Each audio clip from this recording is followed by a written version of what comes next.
Hello students, आइए देखते हैं केचुए में जनन तंत्र के बारे में। पिछले वीडियो में हमने तंत्रिका तंत्र के बारे में बताया था आप लोगों को। तो आइए देखते हैं केचुए में जनन तंत्र कैसा होता है। केचुए उभयलिंगी होते हैं। ठीक है, केचुए कैसे होते हैं?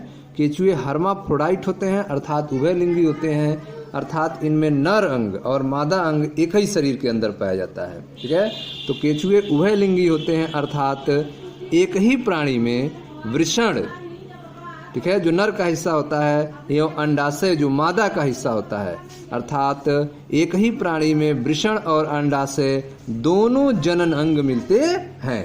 ठीक है, तो जब एक ही प्राणी में दोनों जनन अंग पाए जाएं तो उसे उभयलिंगी कहा जाता है। इस आधार पर केचुआ क्या होता है? उभयलिंगी होता है, क्योंकि इसमें एक ही प्राणी में वृषण और अंडाशय दोनों जनन अंग पाया जाता है। इसमें 10वें व 11वें खंड में 2 जोड़ी वृषण होते हैं।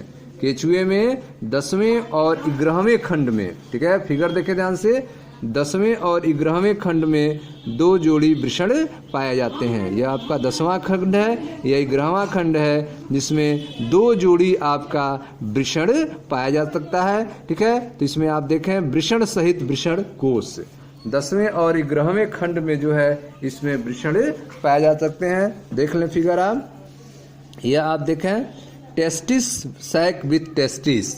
ठीक है, वृषण जो है वृषण कोश के साथ दिखाया गया है, जो कि 10वें और 11वें खंड में पाए जाते हैं। ठीक है, यह आपका वृषण कोश है, टेस्टिस। ठीक है, यह आपका टेस्टिस देख रहे हैं, यह आपका टेस्टिस है। तो यह किसमें पाए जाते हैं? 10वें और 11वें खंड में पाए जाते हैं वृषण और वृषण कोश।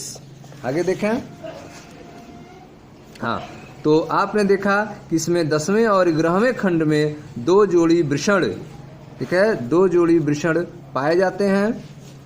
इनकी शुक्रवाहिकाएं, ठीक है, जो शुक्रवाहिकाएं हैं वह 18वें खंड तक जाती हैं। वासा डिफरेंसिया जो है वह कहाँ तक जाती हैं? 18वें खंड तक जाती हैं। तो आप देख सकते हैं शुक्रवाहिकाओं को, जो कि 18वें खंड तक जाती हैं। यह आपकी यह शुक्रवाहिकाएं हैं, जो आप देखें ध्यान से, यह 18वें खंड तक जाती हैं शुक्रवाहिकाएं। ठीक है, और यह किससे जाकर जुड़ जाती हैं? प्रोस्टेट ग्लैंड से। प्रोस्टेट ग्लैंड से यह शुक्रवाहिकाएं जो हैं आकर जुड़ जाती हैं। ठीक है, तो शुक्रवाहिकाएं जो है वह 18वें खंड तक जाती हैं। तो इनकी शुक्रवाहिकाएं 18वें खंड तक जाती हैं, जहां यह प्रोस्टेट वाहिनी से जाकर जुड़ जाती हैं। ठीक है, 2 जोड़ी सहायक अतिरिक्त ग्रंथियां, ठीक है, इनमें 2 जोड़ी सहायक अतिरिक्त ग्रंथियां 17वें और 19वें खंड में पाई जाती हैं। तो 17वें और 19वें खंड में 2 जोड़ी सहायक अतिरिक्त ग्रंथियां पाई जाती हैं। ठीक है, संयुक्त प्रोस्टेट और शुक्राणु वाहिनी, संयुक्त प्रोस्टेट और शुक्राणु वाहिनी 18वें खंड के अधर पार्श्व में एक जोड़ा नर जनन छिद्र द्वारा बाहर खुलती हैं। ठीक है, तो आप देख रहे हैं कि जो संयुक्त प्रोस्टेट है, प्रोस्टेट ग्रंथि आप देख सकते हैं। ठीक है, यह भी प्रोस्टेट ग्रंथि है। यह दोनों प्रोस्टेट ग्रंथि जो हैं यह संयुक्त रूप से बाहर की तरफ खुलती हैं। ठीक है, संयुक्त रूप से बाहर की तरफ खुलती हैं। किस खंड में? 18वें खंड में नर जनन छिद्र से यह बाहर की तरफ खुलती हैं। ठीक है, तो आप देख रहे हैं कि केचुए जो हैं वे उभयलिंगी होते हैं, हर्माफ्रोडाइट होते हैं, अर्थात एक ही प्राणी में वृषण और अंडाशय दोनों जनन अंग होता है। इनमें 10वें और 11वें खंड में 2 जोड़ी वृषण होते हैं। 10वें खंड और 11वें खंड में 2 जोड़ी जो है वृषण पाए जाते हैं। ठीक है, 10वें और 11वें खंड में 2 जोड़ी वृषण पाए जाते हैं। इनकी शुक्रवाहिकाएं जो हैं 18वें खंड तक जाती हैं, जहां ये प्रोस्टेट वाहिनी से जुड़ जाती हैं। ठीक है, तो यह आप देख रहे हैं कि यह आपकी शुक्रवाहिका है, यह शुक्रवाहिका है जो 18वें खंड तक जाती है और प्रोस्टेट ग्लैंड से जाकर जुड़ जाती है, प्रोस्टेट डक्ट से जाकर यह जुड़ जाती है। ठीक है, आगे देखें,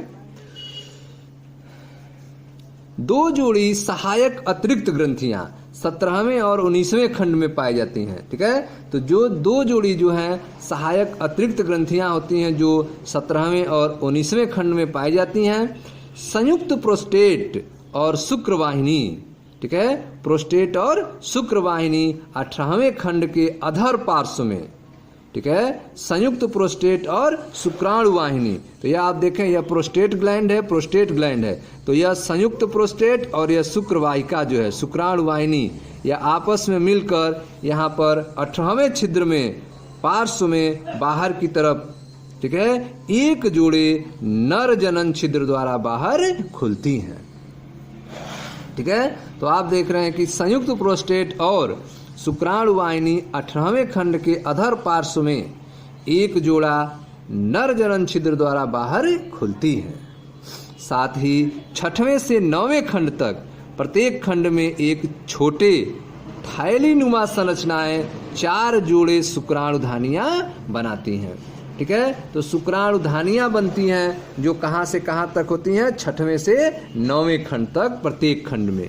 ठीक है, 6वें खंड से लेकर 9वें खंड तक प्रत्येक खंड में यह शुक्राणु वाहिनी होती है। शुक्र ग्रहिका आप देख रहे हैं जो 6वें से लेकर 9वें खंड तक पाई जाती हैं। ठीक है, तो 6वें से 9वें खंड तक प्रत्येक खंड में एक जोड़ी थैलेनुमा संरचनाएं 4 जोड़े शुक्राणुधानियां बनाते हैं। ठीक है, तो यह 4 जोड़े जो हैं शुक्राणुधानियां जो हैं बनाते हैं, जो कहां पाई जाती हैं, 6वें से 9वें खंड तक पाई जाती हैं। ठीक है, तो 6वें से 9वें खंड तक प्रत्येक खंड में एक जोड़े, ठीक है, एक छोटे थैलीनुमा संरचनाएं 4 जोड़े शुक्राणुधानियां पाई जाती हैं। ठीक है, यह मैथुन के दौरान शुक्राणुओं को प्राप्त कर संग्रहित करती हैं। ठीक है, तो जो शुक्र ग्रहिका आप देखे हैं जो कि 4 जोड़े हैं और यह 9वें खंड से, ठीक है, 6वें से 9वें खंड के बीच में पाई जाती हैं, 6वें खंड से शुरू होकर 9वें खंड तक पाई जाती हैं, यह शुक्राणुओं को इकट्ठा रखने का काम करती हैं। यह मैथुन के दौरान शुक्राणु को प्राप्त कर संग्रहित करती हैं। एक जोड़ी अंडाशय 12वें और 13वें खंड के अंतर खंडीय पट पर स्थित होती हैं।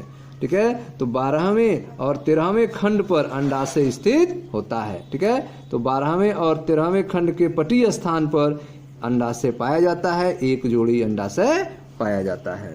ठीक है, तो एक जोड़ी अंडाशय 12वें और 13वें खंड के आंतर खंडी पट पर स्थित होते हैं।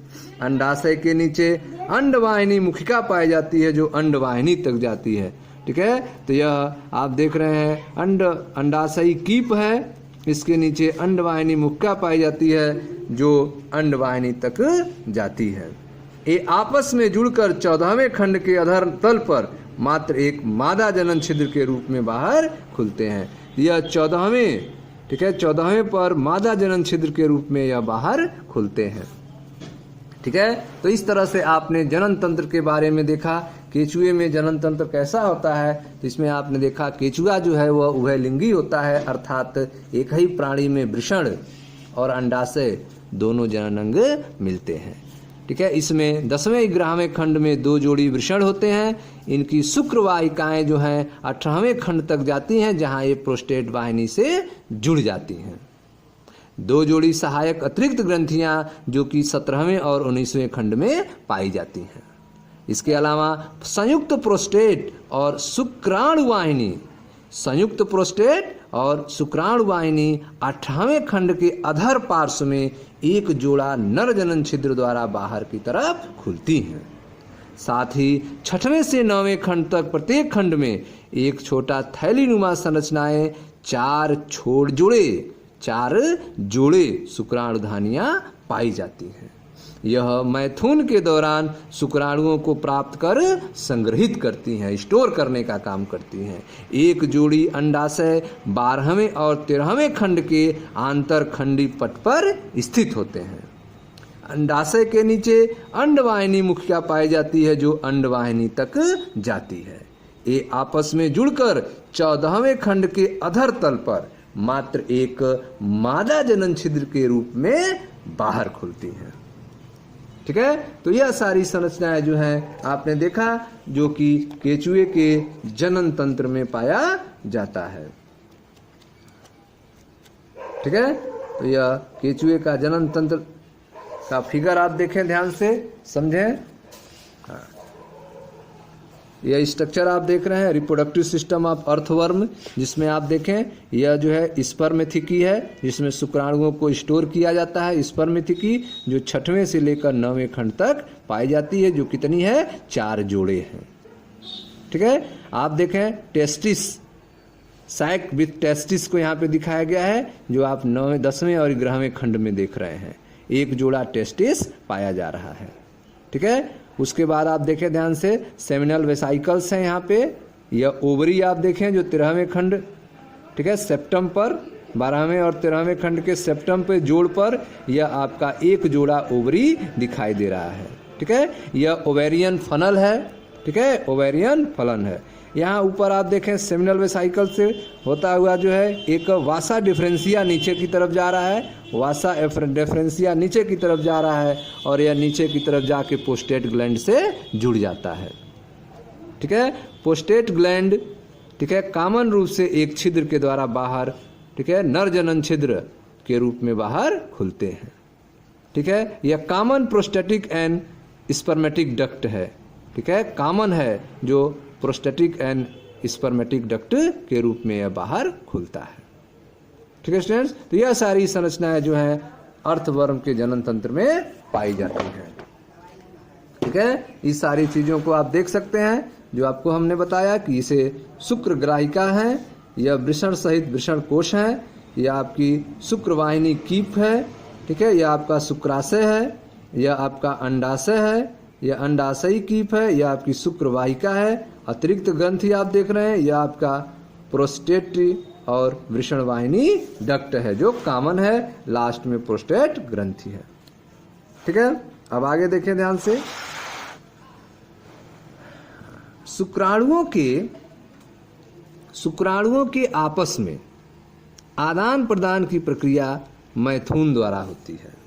ठीक है। शुक्राणुओं के आपस में आदान प्रदान की जो क्रिया है वह कैसे संपन्न होती है? मैथुन के द्वारा संपन्न होती है। ठीक है। जब एक कृमि दूसरे कृमि को पाता है तथा उनके जनन द्वार जो गोनेडल ओपनिंग है एक दूसरे के नजदीक आते हैं तो वे अपने शुक्राणुओं से भरे थैले को, जिन्हें शुक्राणुधर कहते हैं, बदल लेते हैं। ठीक है। तो आपस में वे शुक्राणुधर को क्या करते हैं? बदल लेते हैं। ठीक है। तो शुक्राणुओं के आपस में आदान प्रदान की प्रक्रिया मैथुन द्वारा होती है। शुक्राणुओं के आपस में आदान प्रदान की प्रक्रिया मैथुन के द्वारा होती है जब एक कृमि दूसरे कृमि को पाता है तथा उनके जनन द्वार जो उनके जनद द्वार हैं, गोनेडल ओपनिंग है, एक दूसरे के नज़दीक आते हैं, एक दूसरे के सानिध्य में आते हैं तो वे अपने शुक्राणुओं से भरे थैले को, जिन्हें शुक्राणुधर कहते हैं, बदल लेते हैं। ठीक है। परयाणिका अर्थात क्लाइटेलम की ग्रंथि कोशिकाओं द्वारा कोकून, ठीक है, क्लाइटेलम की ग्रंथि कोशिकाओं द्वारा उत्पन्न कोकूनों में परिपक्व शुक्राणु व अंड कोशिकाओं तथा तरल जमा किया जाता है। ठीक है। तो आप देख रहे हैं कि शुक्राणु और अंड कोशिकाओं को तरल के रूप में कोकून में जमा किया जाता है, जो, ठीक है, परिपक्व शुक्राणु और अंड कोशिकाओं तथा तरल जमा किया जाता है। कहाँ पर? कोकून में। ठीक है। किसके द्वारा? क्लाइटेलम की ग्रंथि के द्वारा। परयाणिका की ग्रंथि कोशिकाओं द्वारा कोकून उत्पन्न कोकूनों में परिपक्व शुक्राणु और अंड कोशिकाओं तथा तरल जमा किया जाता है। निषेचन एवं परिवर्धन कोकून के अंदर होता है, जिसे कृमि मिट्टी में छोड़ देता है। ठीक है। तो निषेचन और परिवर्धन जो है कोकून के अंदर होता है, जिसे कृमि जो है मिट्टी में छोड़ देता है। अंड और शुक्राणु कोशिकाओं का कोकून के अंदर ही निषेचन हो जाता है। ठीक है। तो अंड और शुक्राणु का कोशिकाओं का कोकून के अंदर निषेचन हो जाता है। कृमि इन्हें अपने शरीर से अलग कर देता है और मृदा अर्थात नम स्थान के ऊपर या अंदर छोड़ देता है। ठीक है। कृमि भ्रूण कोकून में रहते हैं। कृमि जो है वे भ्रूण कोकून में रहते हैं। लगभग 3 सप्ताह के बाद लगभग 4 की औसत से कोकून 2 से 20 कृमि शिशु का निर्माण करता है। ठीक है, तो आप देख रहे हैं कि 3 सप्ताह के बाद लगभग 4 के औसत से कोकून जो है वह 2 से 20 तक शिशु कृमि का निर्माण करता है। कृमि में परिवर्धन प्रत्यक्ष होता है, अर्थात लार्वा अवस्था नहीं होती है। ठीक है, तो आप देख रहे हैं कि इसमें जो है शुक्राणुओं के आपस में आदान प्रदान की प्रक्रिया मैथुन के द्वारा होती है। जब एक कृमि दूसरे कृमि को पाता है तो उसके जनन द्वार गोनेडल ओपनिंग एक दूसरे के सानिध्य में आते हैं, तो वे अपने शुक्राणुओं से भरे थैले को, जिन्हें शुक्राणुधर कहते हैं, उनको बदल लेते हैं। ठीक है, परयाणिका अर्थात क्लाइटेलम की ग्रंथि कोशिकाओं द्वारा उत्पन्न कोकूनों में परिपक्व शुक्राणु व अंड कोशिकाओं तथा तरल जमा किया जाता है। निषेचन एवं परिवर्धन कोकून के अंदर होता है, जिसे कृमि मृदा में छोड़ देते हैं। अंड और शुक्राणु कोशिकाओं का कोकून के अंदर ही निषेचन हो जाता है। ठीक है, अंड और शुक्राणु आपस में कोकून के अंदर ही मिल जाते हैं, अर्थात निषेचन हो जाता है। कृमि इन्हें अपने शरीर से अलग कर देता है और मृदा अर्थात नम स्थान के ऊपर या अंदर छोड़ देता है। कृमि भ्रूण कोकून में रहते हैं। कृमि जो है वह भ्रूण कोकून में रहेंगे। लगभग 3 सप्ताह के बाद लगभग 4 के औसत से कोकून 2 से 20 शिशु कृमि का निर्माण करते हैं। कृमि में परिवर्धन प्रत्यक्ष होता है, अर्थात लार्वा अवस्था नहीं होती है। ठीक है स्टूडेंट्स, अब देखते हैं केचुए से क्या लाभ है, केचुए का क्या आर्थिक महत्व है। केचुआ किसानों का मित्र कहलाता है। केचुआ जो है वह किसानों का मित्र कहलाता है। क्यों? क्योंकि यह मिट्टी में छोटे छोटे बिल बनाता है, जिससे मिट्टी छिद्रित हो जाती है और बढ़ते पौधों की जड़ों के लिए वायु की उपलब्धता और उनके नीचे की ओर बढ़ना सुगम हो जाता है। ठीक है, इस प्रकार केचुए द्वारा मिट्टी को उपजाऊ बनाने की विधि या मिट्टी की उर्वर शक्ति बढ़ाने की विधि को कृमि कंपोस्ट खाद निर्माण कहते हैं। इसके अलावा केचुए मछली पकड़ने के लिए प्रलोभक के रूप में भी प्रयोग किए जाते हैं। ठीक है, तो केचुए का क्या लाभ है, तो आप देख रहे हैं केचुआ जो है वो किसानों के मित्र कहा जाता है, क्योंकि यह मिट्टी में छोटे छोटे बिल बनाते हैं, जिससे मिट्टी छिद्रित हो जाती है और बढ़ते पौधों की जड़ों के लिए वायु उपलब्ध होता है और उनका नीचे की ओर बढ़ना सुगम आसान हो जाता है। इस प्रकार केचुए द्वारा मिट्टी को उपजाऊ बनाने की विधि या मिट्टी के उर्वर शक्ति बढ़ाने की विधि, उर्वरा शक्ति बढ़ाने की विधि को कृमि कंपोस्ट खाद निर्माण कहते हैं। केचुए मछली पकड़ने के लिए प्रलोभक के रूप में भी प्रयोग किए जाते हैं। ठीक है स्टूडेंट, तो यह था केचुए के जनन तंत्र के बारे में और केचुए के आर्थिक महत्व के बारे में। नेक्स्ट वीडियो में हम कॉकरोच के बारे में पढ़ा जाएगा। मैं मनीष गुप्ता अपने चैनल में आपका स्वागत करता हूं। आप वीडियो को लाइक करें, शेयर करें, चैनल को सब्सक्राइब करें। मिलते हैं नेक्स्ट वीडियो में। Thank you.